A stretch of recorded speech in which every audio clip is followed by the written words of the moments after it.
প্রণাম সবাইকে। আজকের ভিডিওটি অত্যন্ত গুরুত্বপূর্ণ হতে চলেছে, তো স্কিপ না করে সম্পূর্ণ ভিডিওটি দেখুন। তো আমাদের প্রাচীন ভারতের একটি জ্ঞান ব্যবস্থার একটি অপরিহার্য অংশ হলো আমাদের এই সনাতন শাস্ত্র। এই সনাতন শাস্ত্রের মধ্যে বাস্তু এবং যোগ এই দুটি অত্যন্ত অপরিহার্য। তো মানুষের শরীর, মন ও পরিবেশের মধ্যে সামঞ্জস্য বজায় রাখে এই বাস্তু এবং যোগ। বাস্তু কি করে? আমাদের পরিবেশের মধ্যে একটা যে বাসস্থানে যে শক্তির প্রবাহ, তার কিন্তু ভারসাম্য বজায় রাখে বাস্তু, এবং আমাদের শরীর ও মনের মধ্যে যে একটা সামঞ্জস্যতা, সেটা বজায় রাখে যোগ। এই কারণেই বাস্তু এবং যোগের মধ্যে কিন্তু একটা নিবিড় সম্পর্ক রয়েছে। আর বাস্তুতে আমরা কি দেখি? পঞ্চতত্ত্ব নিয়ে গঠিত বাস্তু। এই পঞ্চতত্ত্বে ফলে কি ঘটে? শক্তির প্রবাহ ঘটে আমাদের বাসস্থানে। আমাদের বাস্তুর মধ্যে এই যে শক্তির প্রবাহ, এই শক্তির প্রবাহ ঘটে থাকে বাস্তুতে, এবং আমাদের মনুষ্য শরীরেও আমাদের কি হয়? যোগের প্রভাবে একটা শক্তির প্রবাহ বা ঊর্জার প্রবাহ ঘটে থাকে এই যোগের মাধ্যমে। যোগ বলতে আমরা কি বুঝি?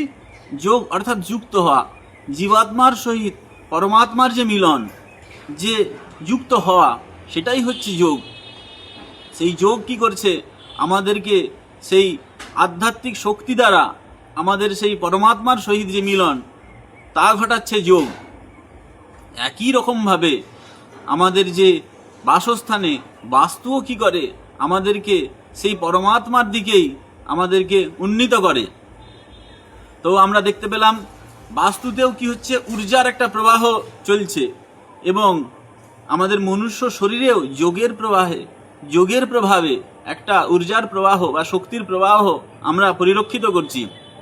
এরপর পঞ্চতত্ত্বের প্রভাব। পঞ্চতত্ত্ব নিয়ে গঠিত আমাদের এই মনুষ্য শরীর, এবং আমরা যে যোগ সাধনে আমরা যে দেখতে পাচ্ছি, আত্মাকে 6টি বা 7টি ভাগে বিভক্ত করা হচ্ছে, যেই সাধনটিকে আমরা বলছি 7 চক্র সাধন।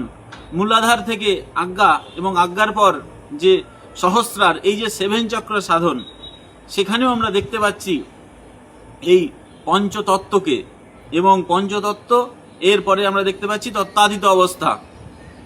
আমাদের মনুষ্য শরীরেও যেমন পঞ্চতত্ত্বের যে একটা প্রভাব, সেটা যেমন আমরা দেখতে পাচ্ছি, আমাদের বাস্তুর মধ্যেও পঞ্চতত্ত্ব, আমাদের বাস্তুর যে 16 দিক, সেই 16 দিকে পঞ্চতত্ত্ব কোথায় কোথায় রয়েছে।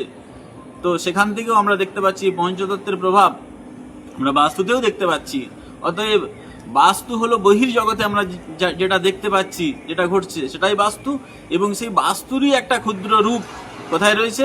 আমাদের মনুষ্য শরীরে। তাহলে বাস্তু আর যোগের মধ্যে তত্ত্বগতভাবে কিন্তু তেমনভাবে পার্থক্য নেই, তত্ত্ব তো একই। এবং যোগের প্রভাবে আমরা কি দেখতে পাচ্ছি? আমরা যখন যোগ সাধন করছি, সেই যোগ সাধনে উন্নতির জন্য আমাদের কিন্তু একটা নির্দিষ্ট দিক বা নির্দিষ্ট স্থান বা নির্দিষ্ট একটা জোনের প্রয়োজন। আমরা যদি সেই নির্দিষ্ট স্থানে সেই যোগ সাধন করতে পারি, তবেই কিন্তু আমরা যোগের সেই সম্পূর্ণ যে ফল, সেটা কিন্তু আমরা লাভ করব। যেমন আমরা উত্তর পূর্ব দিকটিকে আধ্যাত্মিকতার জন্য শ্রেষ্ঠ দিক মনে করি, তো সেখানেই কিন্তু আমাদের যোগ সাধন সর্বশ্রেষ্ঠ হয়ে থাকে। সেখানেও কিন্তু আমরা যোগের সাথে বাস্তুর একটা মিল দেখতে পাচ্ছি। এছাড়াও পূর্ব দিক, উত্তর পূর্ব দিক যোগ সাধনের জন্য উন্নত। এরপর সূর্য এবং প্রাণশক্তি।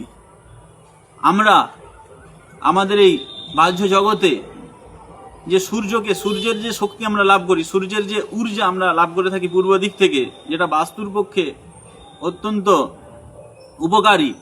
তো সেই সূর্যের একটা ভূমিকা আমরা দেখতে পাচ্ছি বাস্তুতে। এবং যারা যোগ সাধন করে, যোগের মধ্যেও কিন্তু একটা আত্মসূর্যের প্রসঙ্গ রয়েছে। সেখানেও কিন্তু মনুষ্য শরীরের মধ্যেও কিন্তু একটি আত্মসূর্য রয়েছে। সেই আত্মসূর্য থেকে আমরা শক্তি বা ঊর্জা লাভ করে থাকি। এবং সেখান থেকে বাস্তু থেকেও আমরা যেমন সূর্যের থেকেও যেমন আমরা প্রাণশক্তি লাভ করি, যোগের ফলেও আমরা সেই আত্মসূর্য থেকে শক্তি লাভ করে থাকি। তাহলে আমরা একটা বিষয় এখান থেকে বুঝছি, তা হলো বাস্তু এবং যোগ উভয়ই মনুষ্য জীবনের একটি অপরিহার্য অঙ্গ।